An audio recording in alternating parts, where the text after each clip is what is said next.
Hopefully between us we can get the message across to plenty of other people who are in hiding like I was, and help them understand that they do have choices. They can come forward and they can get help. I'd actually been programmed to keep quiet, and that didn't happen until I started going to a great company called Survivors that the police put me in touch with after I had come forward. They helped me specifically identify some actions and some events where they could make it clear that effectively I've been programmed to keep quiet, which was one hell of a revelation to me at the time. I thought they were all going to tell me off and look down on me, and it was the complete opposite. If there's another message to people watching this to take away, you're programmed to think the negatives. People that are listening, what would you want them to hear today? Do something. People will listen. They're not going to judge you.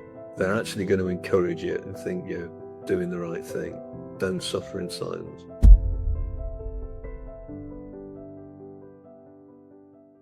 So hi everyone, and welcome back to the Be Brave Project podcast, and thank you so much for joining us today. Before we begin, a reminder for listeners that this episode covers child sexual abuse, trauma, PTSD, alcohol misuse, and the criminal justice system. Please take care of yourselves whilst listening. Today, I am joined by Adam, survivor, advocate, and author of The Seventh Magpie. His story reflects decades of silence, the impact of trauma, the journey toward breaking the silence, and the long and painful process of seeking justice. Adam, thank you for being here. How are you feeling about joining me today? Thanks, Chloe. It's a great opportunity. I'm very happy to be joining. Hopefully between us we can get the message across to plenty of other people who are in hiding like I was, and help them understand that they do have choices. They can come forward and they can get help. Your story includes years of silence before you were able to speak out about what happened. Can you talk about what finally pushed you to break the silence? I'll give you a bit of context first. Yeah. I was 9 years old, 10 years old, and I started to play table tennis at a club in Chester. That's where I met what became my abuser, a chap called David Mellor. He was very much introduced to us as a chap. Everywhere else in the world at that time were very formal. It was teachers were Mr. Anybody in authority were Mr. And this particular person encouraged to address him as Dave. So it was all very informal, and it made him stand out as different to everybody else. And over a period of time, the abuse started. It didn't see it at the time. It was tiny little things like, here's a packet of Monster Munch, here's a free game on a Space Invaders game, here's extra training at no extra cost at his inconvenience, or so we were led to believe, so was I were led to believe. And I just didn't see it coming. This abuse that started was in tiny little bits, and it was getting progressively worse, but I couldn't see it. And it's only when a few specific things happened at the same time. So one was, he asked if other people would join us, which obviously was a bit of a hang on. Then the second one was, could he pay me for this? And it was suddenly, it's kind of, hang on a minute. I knew it was wrong the whole time, but suddenly the mists parted, as it were. I could see what was going on. And I managed to kind of escape from playing, but that was the start of me keeping quiet. Who would you tell? Back then, there was no child line. You don't go up to your teachers at school and start saying this kind of thing. That's not what teachers were. They were these formal Mr. or Ms. people. My dad wasn't around. He was in the army, stationed in Germany. I just didn't know what to do. So you keep quiet. It's all very, very silent. I did actually try to say something to my sister. She once asked me, why have you stopped going? Because the coach is a homer. I was 11, I had 12. I had no idea what a paedophile was. I can only just about spell it now. So she said, don't be so bloody stupid. And that was that. She spat that at me, and that was like, well, if I can't persuade her, who the hell am I going to get to believe me? So I just kept quiet. What I hadn't realised until much later was I'd actually been programmed to keep quiet. And that didn't happen until I started going to a great company called Survivors that the police put me in touch with after I had come forward. And they actually, between us, and it wasn't us, it wasn't them, it wasn't me, they helped me specifically identify some actions and some events where they could make it clear that effectively I'd been programmed to keep quiet, which was one hell of a revelation to me at the time. It was that they unlocked 2 or 3 very specific memories that I hadn't got. I just suppressed them. And when they helped me to understand that, I could really understand what had gone on. The reason, to jump back a bit, the reason I went to the police, just mentioned that they put me in touch with survivors. And the reason I went there was because over recent years, before I had gone to the police, there was a series of various articles in the press. The Jimmy Saviles, the Rolf Harrises, the Barry Bennells, the Larry Nazars, the Weinsteins, and each one I could kind of cope with because, okay, I knew what happened to me was wrong. It was so far in the past. I could kind of box it up in a little mental box and stick it in the cupboard somewhere, and that was fine. I'd have a couple of bad weeks, and then it was okay again. Made me remember it, but I could get through it. But they started coming too fast. I couldn't get over one before the next one hit me. And then, you know what it's like. There's one in the news every week at the moment, it seems. So it was something that was getting completely more and more unmanageable. That's kind of like what was going on at that point. Then a bunch of friends went away to a 50th birthday party. They rented out an old school, basically, that had been converted. And in that school hall was a table tennis table. And at one point, quite understandably, they wheeled it out. They started playing. And I just sat there watching and hearing. And it was the sound that took me straight back to that club and that person and that abuse. I just fled out of the room, legged it, went hid in the room for a while, kind of got over it a little bit, sorted myself out, put my game face on and went back, and they put it away and they do something else. Go for that. The following Friday, there was a program on TV. It was The Last Leg. Adam Hills, who presents it, topical news program, reviewing the week's events, and it was Harvey Weinstein. They're saying, if anyone's been abused, go to the police.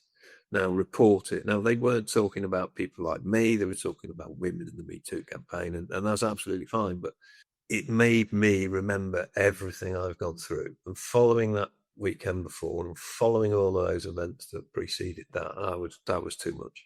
And that's when I rang the police. It just got overwhelming. And one very, very whiskey-fueled night, really quite late at night, rang the police.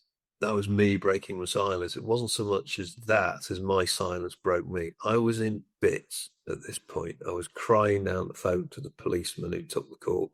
I have to say, he was absolutely brilliant. He couldn't have been better. He sat there really calmly, took all the information down, I assumed, at the end of the phone, asked me some, questions. Who was it? Where was it? And then suddenly went quiet. Has he gone? Was the phone line dead? And then he came back and he said, yes, we know him. And I was like, what? It's like, what the hell does that mean? Yeah, we know him. He's on our system. And then suddenly it kind of started to dawn on me. Okay, I'm not the only one here. Now, I knew there were other people because otherwise he wouldn't have asked other people to join me. But I didn't know that I was the only victim. And suddenly it started to become clear that there were many others like me. There must have been others like me because otherwise the police wouldn't have known it. And at that point, it's kind of like, well, does that make things better? Does that make things worse? I just don't know. But the one not bizarre thing, it was very notable that I was in bits when I made that phone call. I was crying. I was absolutely drunk. But I immediately felt better because I'd done something. There was a little bit of, hang on a minute, I knew all this was hidden.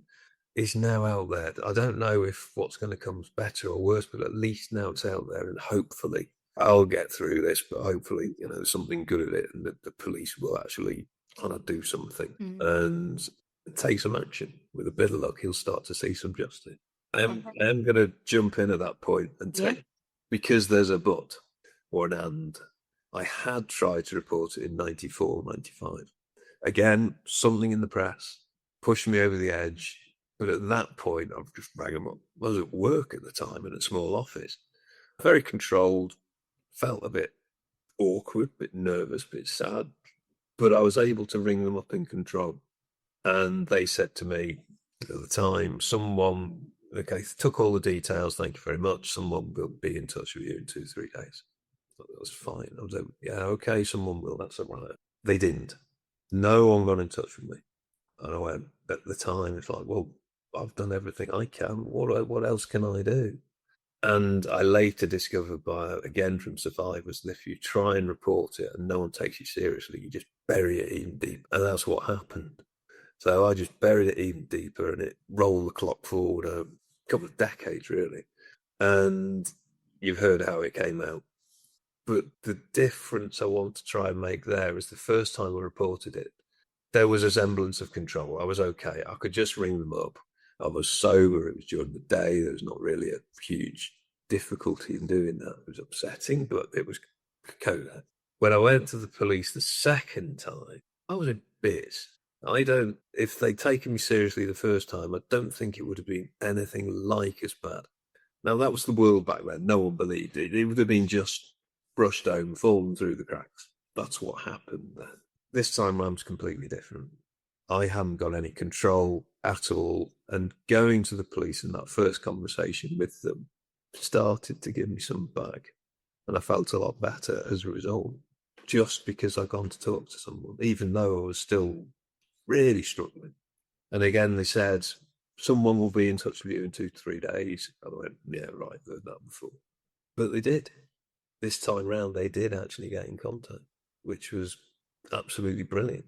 And the policewoman that rang me went through some initial questions, some initial conversations, which was, I hid myself. It was at work. I went and hid myself in the conference room and took some initial details, which was a struggle, but we got through it. And at that point, it was okay. Well, we need to bring you in for a video interview. Which took. I said that'll take a couple of weeks to arrange. So they needed to get book room and find somebody else to help them with that. So that was then the start of the detail was then that had to be dredged up, and that's how I broke my silence. Thank you for sharing that in such detail. And I know that doesn't matter how many times you talk about it, it's still a really difficult thing to do. So thank you for sharing it. And I'm so sorry that happened to you back in the 90s and they just didn't call you back. That is absolutely diabolical. And I know that people say it was just the times, but it's not acceptable. It shouldn't have happened. It doesn't matter what time it was. It shouldn't have happened. And like you were saying, you probably would have managed it a lot better. But instead, you then buried it even further and deeper, and it got you to the point where you were at breaking point and weren't in control. And I think that is a massive element of keeping something like this to yourself. Because when you're talking, there's a lot of parallels between our story. Obviously, what happened to us is very different, but the parallels of what happened after are very similar. I kept mine secret for 17 years. I did try and break the silence in certain ways. I didn't call the police necessarily, but there were definitely aspects in my 20s where I tried to break it, and for whatever reason it just didn't happen.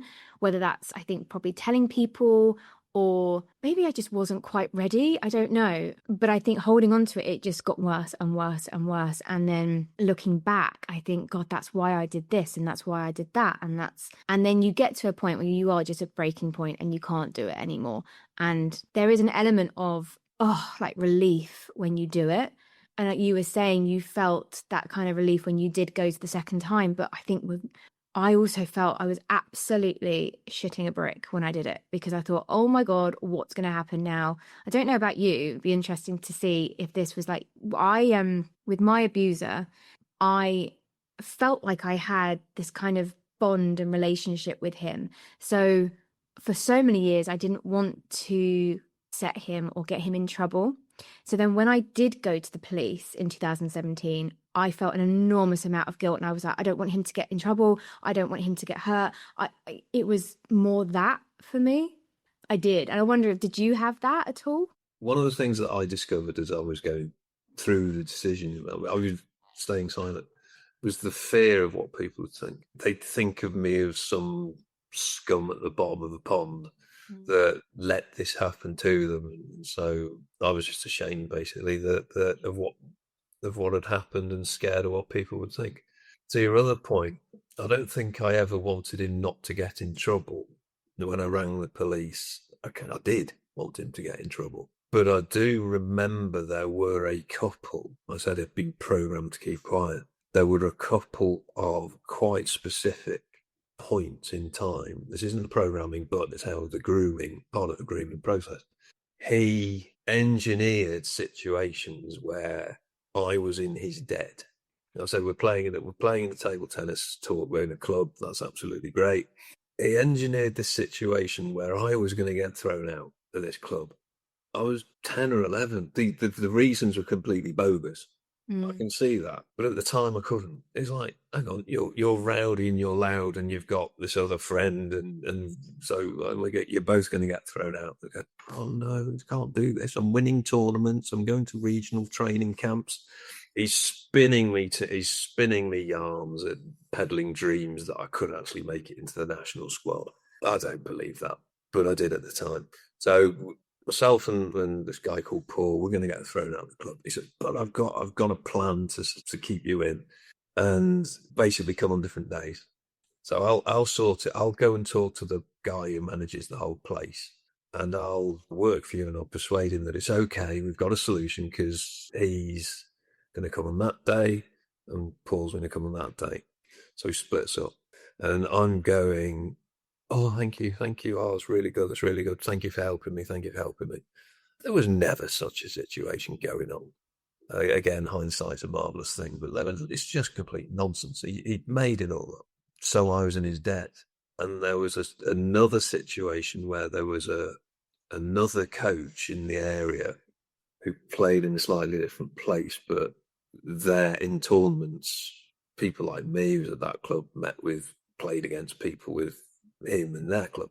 And he somehow engineered the situation where he made me make a choice between that coach and that coach. And so he made sure I picked him because he was doing all the good things. And if I went that way, I'd kind of lose that. And he actually got me very upset and I had to pick him. So there were a few situations where he very much got me in his debt. And I just couldn't see it. I owed him things. I owed him all the success I was getting. And hindsight's a lovely thing. Couldn't see it at the time. He was very, very good at it. You're not going to see it though, are you? Because you're a child and they're the adults. And so many times where I used to get, and don't get me wrong, I still sometimes do. I find myself getting angry at little Chloe. Like, why did you not see it? Why did you not say anything? Why did you allow him to do that? But then I have to remember that we were children and they are so calculated and so manipulative, and I don't want to call them clever because I don't like that word for them, but they know what they're doing and they brainwash us and make us feel like we do owe them something. And, he did that to me, very similar to you. And I'm saying like there's parallels that he would buy me chocolates and fizzy drinks and a specific chocolate that I cannot eat till this day. Every time I see it in the sweet shop, it takes me straight back. He was like, oh, I'll get you this, but now you have to do this for me because I've done that. And it's always that. And when you're so young, you think that's, you're going to do it because you're being told that you have to. Yeah, I absolutely agree. And what also happened was there would be those little treats. He'd make a very subtle, I've given you, there's this quid pro quo going on. I've just given you this treat. You need to give me something back. And that was what was happening. And they were getting bigger. At one point, he was talking about us flying to some tournament up in the north of England somewhere. And it's like, I don't think I'd ever been on a plane at that point. So I'm super keen, obviously. Again, put me massively in his debt. The trip never happened, but it was just a mere fact we were talking about it. was a huge kind of boost to my ego, which I owed him for, and he made damn sure he knew I owed it, and he took his payment. And they make you feel special as well. I don't that he made me feel very special, like I was the only one and I was this beautiful little girl and I should deserve the world and he was going to give it to me. And again, you're a child, you're thinking, wow, okay, this is great. I feel great. He's making me feel good about myself. So they're very calculated and manipulative, and they are clever. I don't like calling them clever, but it is, maybe it's not, because if they were an adult, maybe we probably would see straight through it, but they're clever because they're doing it to children and they know that they can get away with it. And I think that they definitely target certain children as well. They know. Absolutely. I was a soft target. Dad was away in the forces. I've said that. I was bullied at school because I was thin, scrawny, crap at football, half decent at cricket. But who plays cricket? You don't get kudos for that. You play it in the summer holidays when everyone's out of school. So, like, being good at chess is not cool. It's a reason to get actually beaten up, or it wasn't the school I went to. Table tennis was about the only thing that was any good at, and that didn't get me any kudos with my peer group. So Dad was away. It was just an easy touch, an easy target, and they absolutely zoom in on those. Yeah, I was lonely, didn't really have too many friends, and yeah, of course, a bit of attention went a long way. Yeah, it does. You've mentioned it a little bit about the police and your journey going to that. I really want to touch on the justice system and the process for you and how that worked for you. It can be incredibly brutal. We all know that. We know that the justice system is probably not the best it can be, and it's slow and it can be re-traumatizing. Yeah, what was that process like for you? To go back to that first, I've already spoken about how that first phone call went really well. Couldn't go better. To the stage that we're at the point, I actually couldn't find a way of giving any feedback. So effectively wrote a new inquiry to the police force, thanking, saying, I got the guy's name, I got his collar number, he gave me those. Adam called collar number 232, could stay the same name as me. And he'd given me, and I just wrote back saying he was so good, that could have been so much worse, and can you pass that on to him, please? And his sergeant came back and said, absolutely brilliant. Yeah, of course he will. And Emma rang me on the investigating detective, if that's the right term, a couple of days later, and said earlier they had a quick chat and just about the headlines. Nothing in detail, just the headlines. But it did include that question of, can you tell me what kind of things he did? And although I knew that was coming, it was still hard to answer at that point because I'd gone decades. I don't think I told them that in 1994. Just reported it. And so that was the first time I'd ever told anyone. She then said, right, we'll bring you in for a video interview. Gives us time to get somebody set up, room set up. That was 2 weeks on. And between then and the interview, I realised I was going to have to dredge up as much as I could remember, because it's so long ago. What could I remember about places and people and events? And some people may be able to go into that particular interview or meeting and just describe it. I'm not one of those people. I had to get it written down. I thought there's no chance. Even if I think about it and remember it, it will just go straight out of my head when we get in the room. So for the next 2 weeks, I was trying to remember stuff, writing it down. I'll go on the bike and try and think what happened then, who was involved, get back, write it down. Sitting at work, the way the mind works is it works in the background. Mm-hmm. So you've got some conscious thoughts going on, and your mind's trying to pull things up out the back, even if and there were tidbits that came throughout the day. And I just put a couple of headings down and send them home to me so I can think about them more that evening and add to the notes.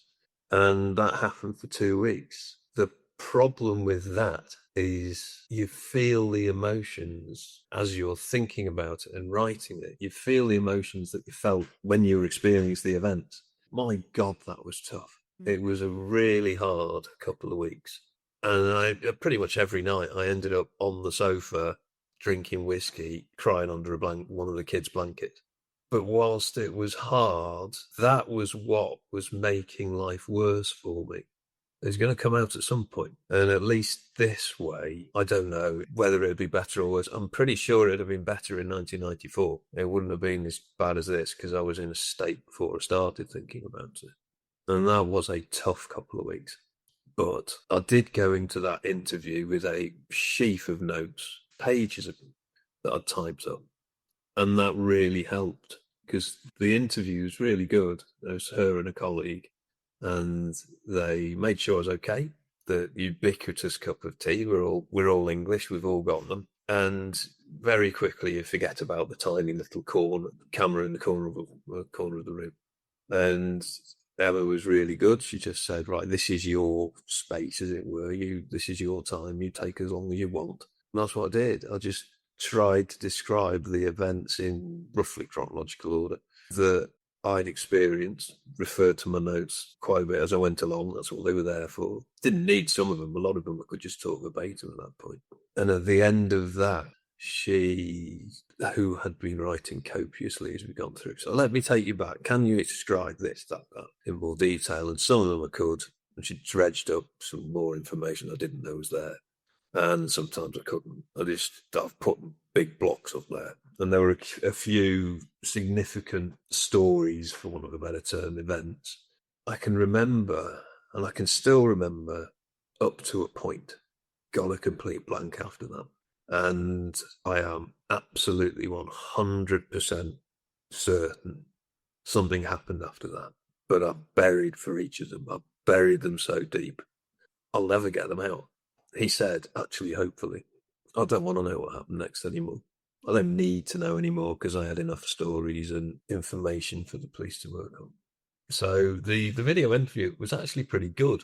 I was quite happy is the wrong word, but it was as good as something like that could be, I guess. And Emma was lovely and her colleague was lovely, but Emma went and checked with the colleague in the separate room who was operating the camera. Let's go and check with him. And they came back in, both came back in, and I'm sat there with my head, holding my head between my knees, shivering uncontrollably and crying. And they looked at the state of me and thought, are you okay? Yeah, if I can get through this, I'm a stubborn bastard, I'll be all right. I was shivering. I just remember the shivering.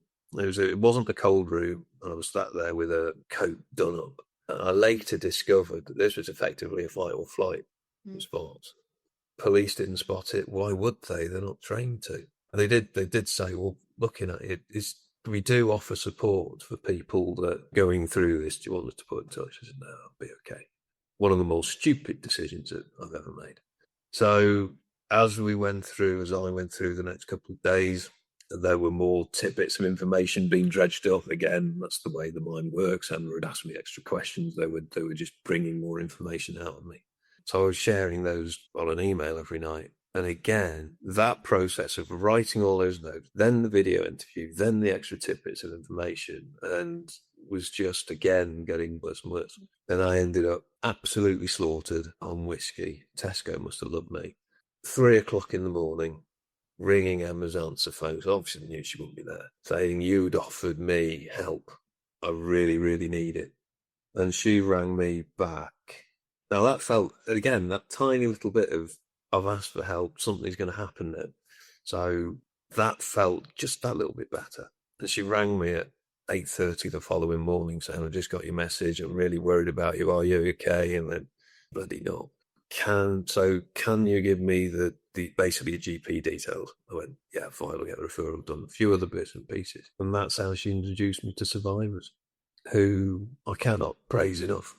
They were absolutely superb, and maybe that's something to dive into. But in terms of the police process, it's not the quickest. Let's just say that.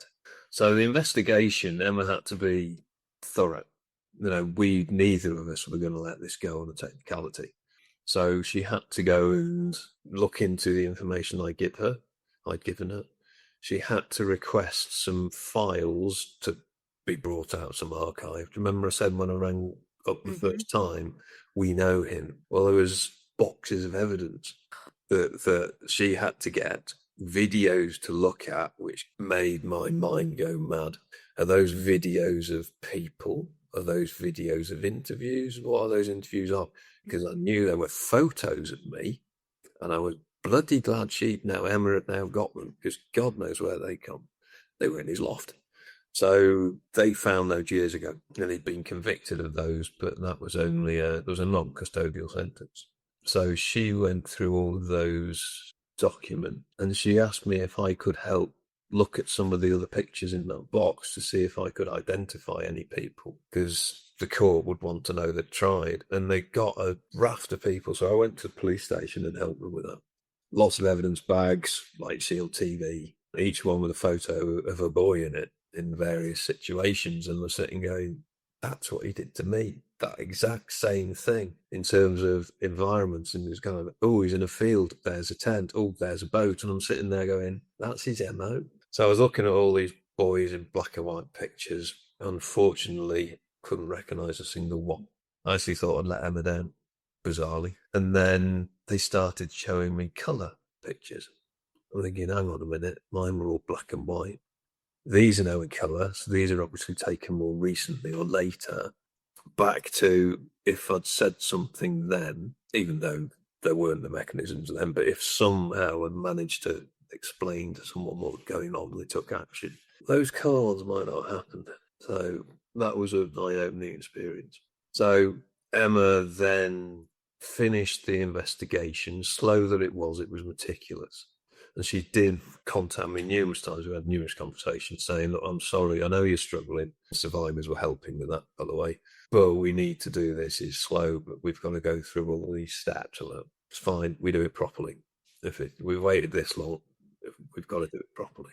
And eventually she went to the CPS and said, here's all the evidence. Here's our case. Here's what's gone on. Please, can you authorise some charges? And the CPS sat on it they should do it in 4 weeks. I think they probably took 6, which apparently isn't that bad. It's also got to go to a specialist lawyer for complex cases like this. They took quite a while. The specialist lawyer and CPS can't do it together at the same time.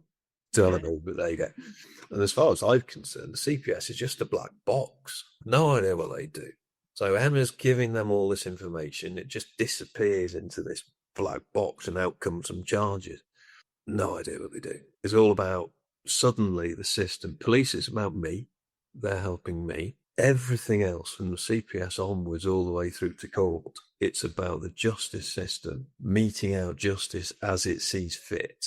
And I'm just one little bit in that, one little bit of evidence in that. It's quite impersonal at that point. So CPS authorised some charges. The investigation took months. All right with that. It had to be done properly. Like it to have been done quicker, but wouldn't we all? CPS took a couple of months. It then goes to the magistrates' court, which took something like 8 months just to wait for the magistrates' court. The magistrates' court then basically everything goes there, and they then judge what's going to happen. Do they make a decision on that, or does it get pushed up to the Crown Court? Well, the CPS had authorised charges for me, for my case, of potentially several years. Now, if the magistrate can only deal with up to 1 year, if it's more than 1 year, it pushes all the way up to the Crown Court. Bloody hell, they don't send it straight there. It's beyond me. So it was 8 years to have an initial hearing where he basically went and did nothing. He didn't have to do anything. You don't have to. You've got to say your name, and that's it. You don't even have to enter a plea. So it then goes to the Crown Court, which is another, I think it was 6 or 7 months wait. That's actually quick. You can hear people waiting for years. For those high-profile cases in the press, you can hear it 2 weeks later. But for the likes of you and me, it can take a long time. So it gets to the Crown Court, and again, they have a pre-meeting, a pre-hearing, where exactly the same happens. He turns up. This time he does have to put a plea in. He needs to say he was not guilty. And then you get the hearing date, the trial date, sorry. And then you go to the trial. You get shown into should say throughout all this process, you do get put in with witness care. But witness care, the lady was lovely. But I don't think she would have helped much if I hadn't asked. I think she was just there for logistics to make sure I was going to get to the trial on the right day. Sent me a form saying where are holidays, where are medical appointments, and arranged dates that I could do as well. She was, very helpful, and I asked her a load of questions. And when we go to trial, what's going to happen? So she did help a lot, but only because I asked her, I think. Could be doing her a disservice. But I did go to trial pretty well prepared because I'd also asked survivors, so I knew what to expect. He thought that you've got no idea really what's going to come at you, have you? But at least I knew the basics. And the trial was set up, a few days. I was told how it was going to work. The case would be made. Some barrister representing me that I never met before will be making the case for the prosecution. Another barrister would be making the case for the defence. They probably know each other. They probably work together on a regular basis. And for a different case, they might be the other way round. And it's like, okay, effectively my case is in the hands of professional arguers. And did that feel okay? Well, they do a darn sight better job of arguing than I would. I would not have been calm and dispassionate. They obviously are.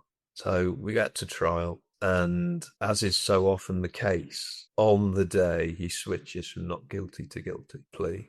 And I've been told they always is a big word, but almost always do this. Because if you think about it, it was from my initial contact with the police and the investigation with Emma, that was 8 months, then another couple of the CPS, and then another 8 months to magistrate court, then another 6 or 7 to Crown Court. He's been escaping that justice. He's been out for, years, a couple of years where he could have been, it's a difficult process, but that's how long he was free.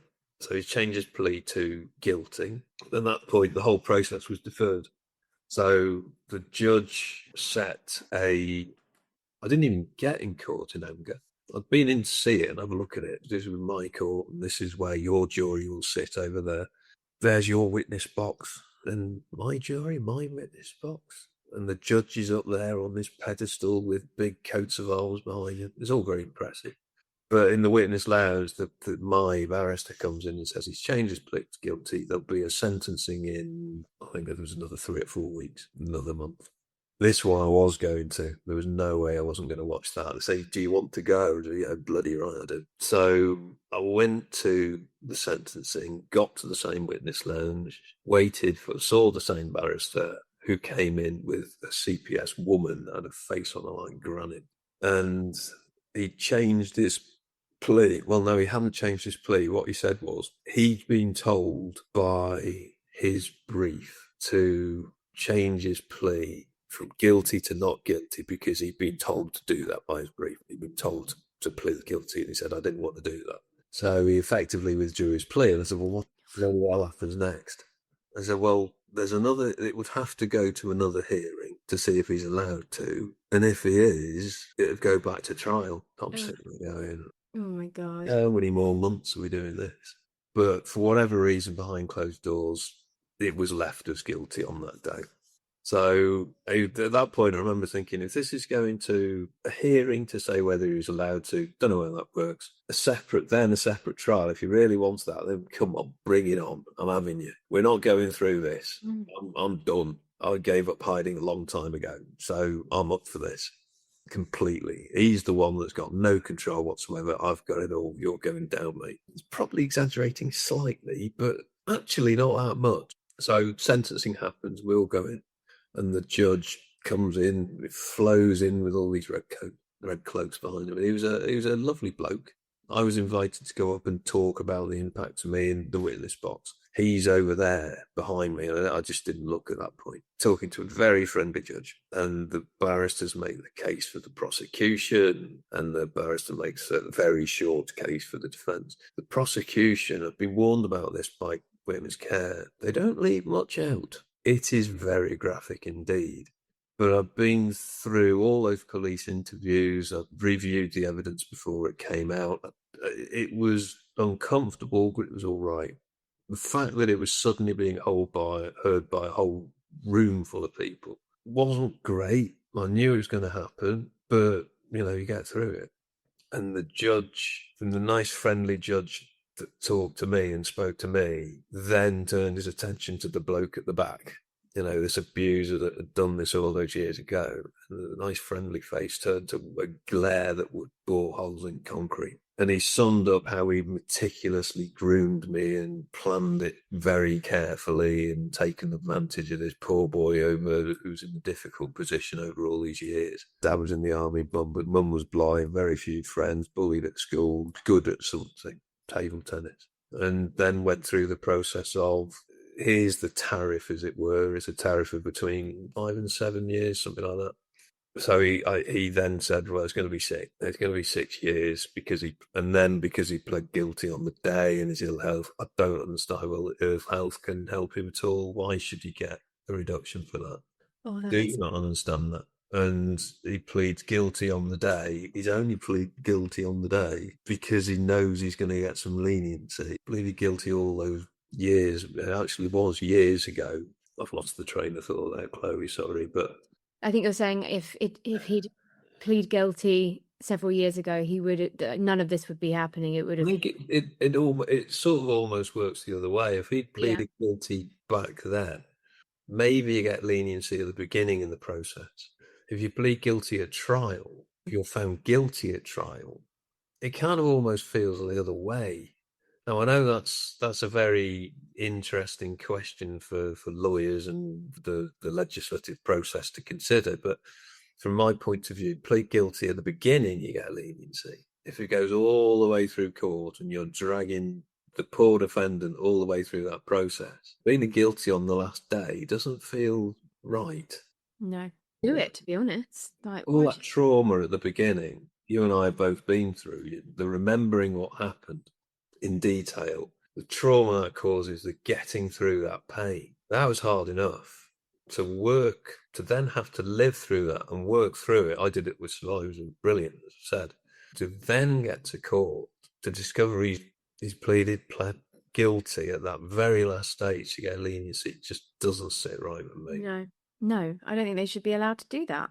It makes me really angry. I then, as the judge said that, I sentenced you to 5 years. I did turn and watch him shuffle out with the policeman escorting him, and I just remember thinking, this is done. It was the judge that was describing everything in the past tense. Up until then, it had been allegations and my stories, my allegations, things that were being investigated. He was a potential victim, or I was a potential victim. He was a potential defendant. It was only when the judge talked, it was in the past tense, and I just went, done this. And then when I watched him shuffle out, I just thought, just relief, just even at sentencing, you don't know what's going to happen, do you? Again, thank you for sharing all of that. I think it's really informative what happens. I know everyone's case is going to be very different, obviously, for obvious reasons, but just taking us through step by step of what happened, I think it will be really helpful, because I think also people don't realize what the process necessarily is. And I know that you talk about this in your book, The Seventh Magpie, and you talk about your process with the justice system and what happened to you and the re-traumatization that you get, which you've touched on, which I don't think people realize, that you are reliving absolutely everything over and over again. And for something that you've been holding on to, putting it in the back of your brain like a little box for however many years, and then all of a sudden it just all comes out. And they do ask you questions that are they want you to describe absolutely everything. And I've only ever described it in my own head. So when you're then describing it to a complete and utter stranger, and they are strangers, even though your detectives can be very nice. I also had a male detective, which I think now looking back on it, but again, I don't know if you're allowed to do this, but I have a real thing about men because of what happened to me. And I don't think I trusted him. I don't think I felt like he believed me and all of those sort of things. So it was really hard going into that room. And like you were saying, and you go into that room, you've got the video on you and they're asking you in so many details of what happened. And you're thinking, oh my God, I've never said this out loud to anyone. This is all only ever replayed in my head. And then you start remembering so many other things and you are reliving it. And I definitely had PTSD from the investigation and the court process, because it was horrific. And like I'm saying, everyone's story is very different, and everyone's situation and the process for them is going to be very different. Seems like yours was a lot of back and forth, which is, I think the justice system and the court process is like that. It is a lot of going back and forth and this constant, I had a lot of that, and it is draining. It's so draining because you're just thinking, come on, I just want to get there. I just want to get to that end result, regardless of what happens, whether they get found guilty or not guilty. You just want to get to the end where you can just go, okay, I'm done. Because it lasts for years. Mine was just under 3 years, my whole process. And that is a long time to be reliving everything. I couldn't work. Mentally, I was not okay. I got very physically sick. All of those things that I think people need to understand and recognize and remember, that it's a real thing and it's a re-traumatizing thing, and it's really hard. Yeah, I agree. So there were a couple of things I'd add to that.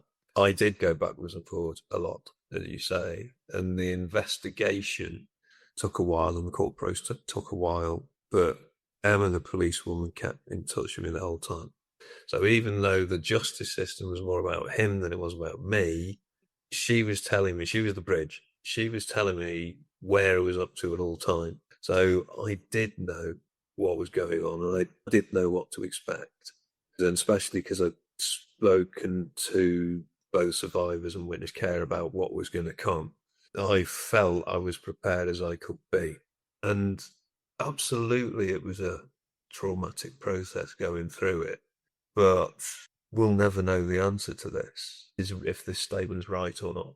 But if it hadn't been, it had been worse later on in life. If for 2 or 3 or 4 or 5 years later on, this thing was festering away. It was back to 1994, it was reasonably controlled then. When I did go to the police a couple of decades later, that was really tough. If I'd have left it another 10 years, God only knows what it would be like. So my advice to anyone is, yes, we found it really hard, but I'd much rather do it then than in 10 years' time, because it's just going to be worse. And you do hear all these stories. They're not stories, true, about people in our situation. There'll be many of your people watching this podcast who have suffered as we have. They have kept things quiet. Well, okay with that. They've kept it quiet. I think you were going towards that, even though it was really horrific for us to go through the court process. Yeah. If you don't do it, it's going to get worse. That's where I was getting. No, there's a different point. So let's go back a bit then. So there'll be a lot of your people watching this podcast who will have suffered like we did, and they will have buried this as we did. And the longer it gets left, the more it festers and the worse it gets. And you do hear stories, and they're not stories, they're real, about people like us that have suppressed it all for so long, and they do end up in being alcoholics. Wasn't that far off at one point. They do end up taking drugs. They do end up turning to crime and ending up in prison, and some even commit suicide. Now, it goes without saying that's absolutely terrible, but I had help. I had a lot of help.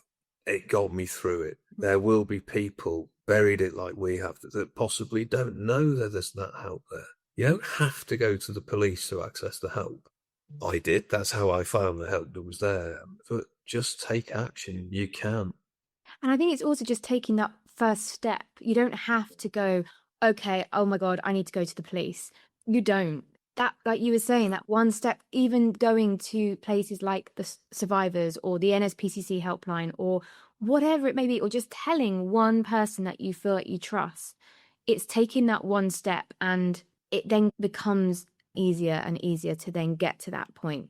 And going to the police was the biggest thing I've ever done in my whole life. And I still to this day believe that if I hadn't have called the NSPCC helpline, because you're talking about survivors, and the NSPCC helpline was, honest to God, a lifeline. Because I don't know where I'd be right now if I hadn't, but I genuinely believe, because I was so bad and I'd got to the point very similar to you where I just couldn't carry on. I genuinely don't know if I would be here right now. And I know that's a very dramatic thing to say, and I don't know, but I do know how I was, and I do know where I was mentally from most people don't realize where I was, but I was bad. And just taking that first step changed my life forever. And don't get me wrong, it's been a long process. And then I went to the police, and it was 3 years until we got to court. And then even after the court process, I suffered a lot, and I had a lot of mental health problems and physical problems. And it's taken me a very long time. It's taken me 7 years, sorry, to get to where I am now. No way 7 years ago could I be sat here doing a podcast with other survivors. Absolutely no way. But that's going back to healing isn't linear. It's a constant process. But just taking that first step is so important, and it will make you feel so much better, and you will just be able to breathe. Just one phone call. I'd add one other point. I spoke about it earlier. I felt ashamed about this secret I got. I was worried about what would think of me. Obviously, it was coming out. I didn't tell very many people. There were a couple of people at work that it was a need to know. I have to tell people. I had to tell my boss, a couple of friends at work. I was kind of in bits, and they go, right, off to a room, let's have a chat. And that it came out to them.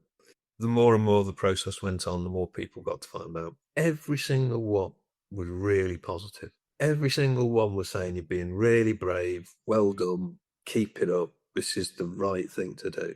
I was gobsmacked by that. I thought they were all going to tell me off and look down on me, and it was the complete opposite. And that's, if there's another message to people watching this to take away, you're programmed to think the negatives, and it doesn't have to be. My experience was anything but. People were, proud of me. A couple of people said, we're proud of you.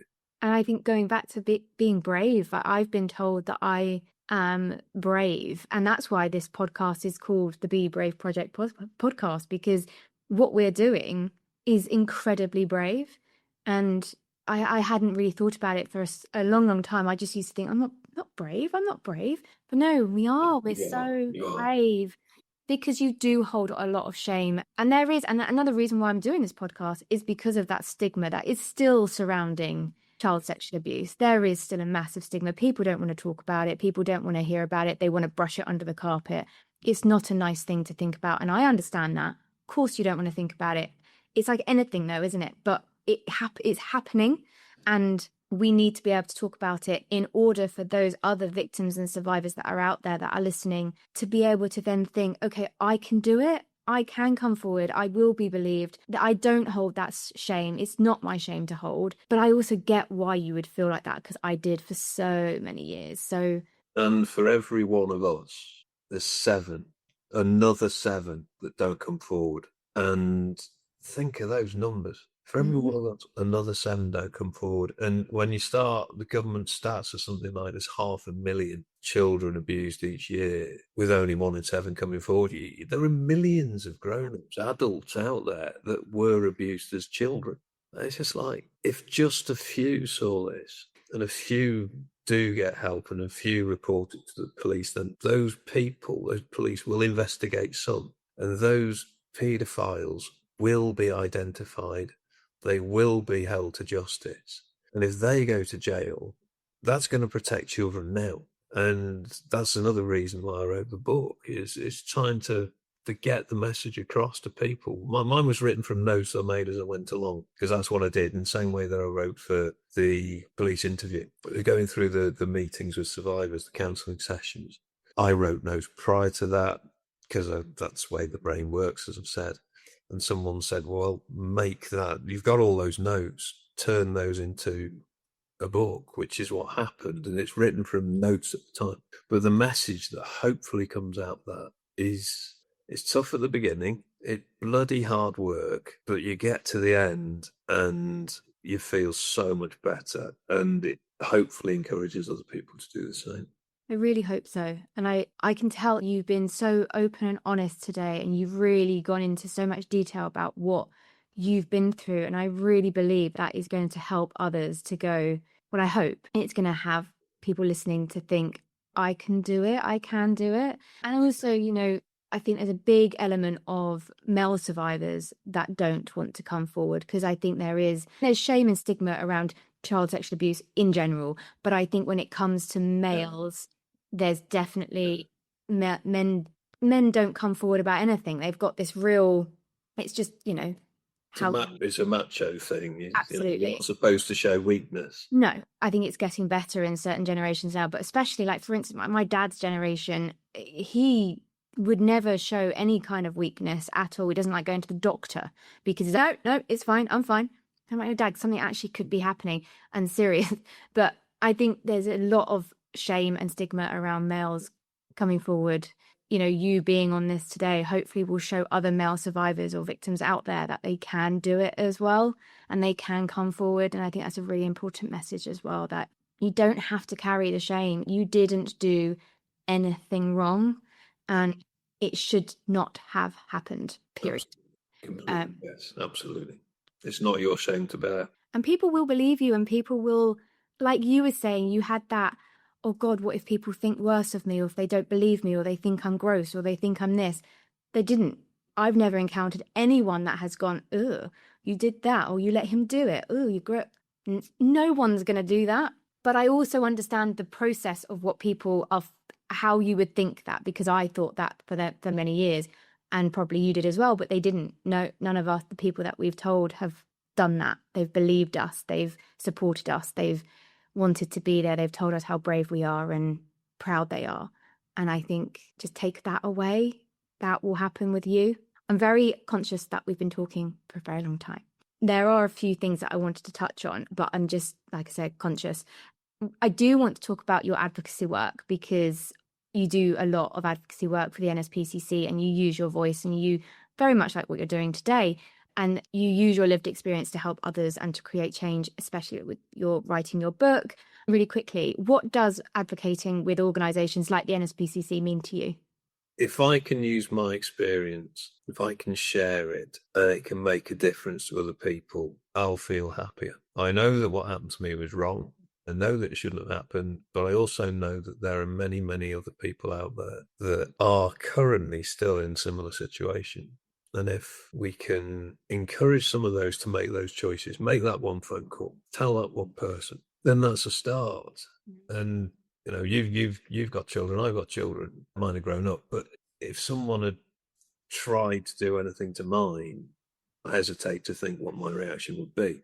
But if we, by sharing sharing this information and sharing these podcasts, if we can get to some of those people who are quietly hiding, who are hiding away from all of this, and we bring them out, and they can get support for themselves, which is brilliant. Some, you don't have to. Some will go to the police and will identify some of these people that need to be held to justice, they need to be sent to prison, and they need to be, therefore we will protect children then.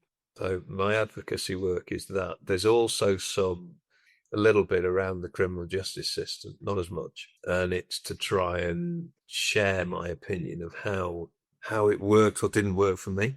And therefore, what could we do differently? And there's possibly a bit too much detail to go into there, but there are some quite strong opinions I've got about what the police, particularly the interview process and the court process, how that could be managed better. I mean, if you're interested, I would love to get you back on for a shorter sort of episode to talk about just our opinions on the justice system, because I've told you this before, I've got a lot of opinions about it as well. And I would really like to talk about that. I know we don't have much time today because we need to probably end, because we've been talking for an hour and 20 minutes. But if you're keen, I would love to get that back on, because I think it's a very important topic. And again, I don't want it to be a negative, because I don't want people to hear it and think, oh, then I won't do it, because I still think it was the best thing for me to have gone. But I just want people to be aware of what could happen and what you need to be aware of, and to have more of a voice, because I just allowed it to happen. And now I wish, if I'd known what I'd known, I would have asked for this, and I would have done it very differently. But so that's, yeah. So if you're interested, I would definitely like to get a short episode on the justice system. Yes, very happy to. I'll dig it out, and I'll send you what the NHS call the safety net. Yes, you told me. Have I sent you one already? You haven't sent it, but you did tell me about it when we met. You were talking about it, and it's definitely something that I want to talk about. I think people would really benefit from it, and I think it'll be quite an interesting. I've shared that with Hydrant, who are the bit of the police who were trying to encourage victims forward, and they said, "Oh yeah, that looks good." Seems to have all gone quiet from that point with them. And the other one, yes, very happy to do that. And if you want to talk about a survivor's experience at any point, then that process, equally happy to do that. Yeah, definitely. But thank you so much for sharing your story. Like I said, you've been so open and honest, and you've gone into such amazing detail. And I think it's really been really informative and very important. So thank you, because I know it's hard to do. Yeah. One last question before I go, because I ask everyone this, is the people that are listening, and you have touched on it, but the people that are listening, what would you want them to hear today? Do something. People will listen. They're not going to judge you. They're actually going to encourage you and think you're doing the right thing. Don't suffer in silence. Thank you. Absolutely. Thank you so much, Adam. I will let you go, but this has been really amazing call, and I can't wait to get it out for people to listen. Yeah, thank you ever so much, and I will hopefully speak to you soon. Thank you, Kylie.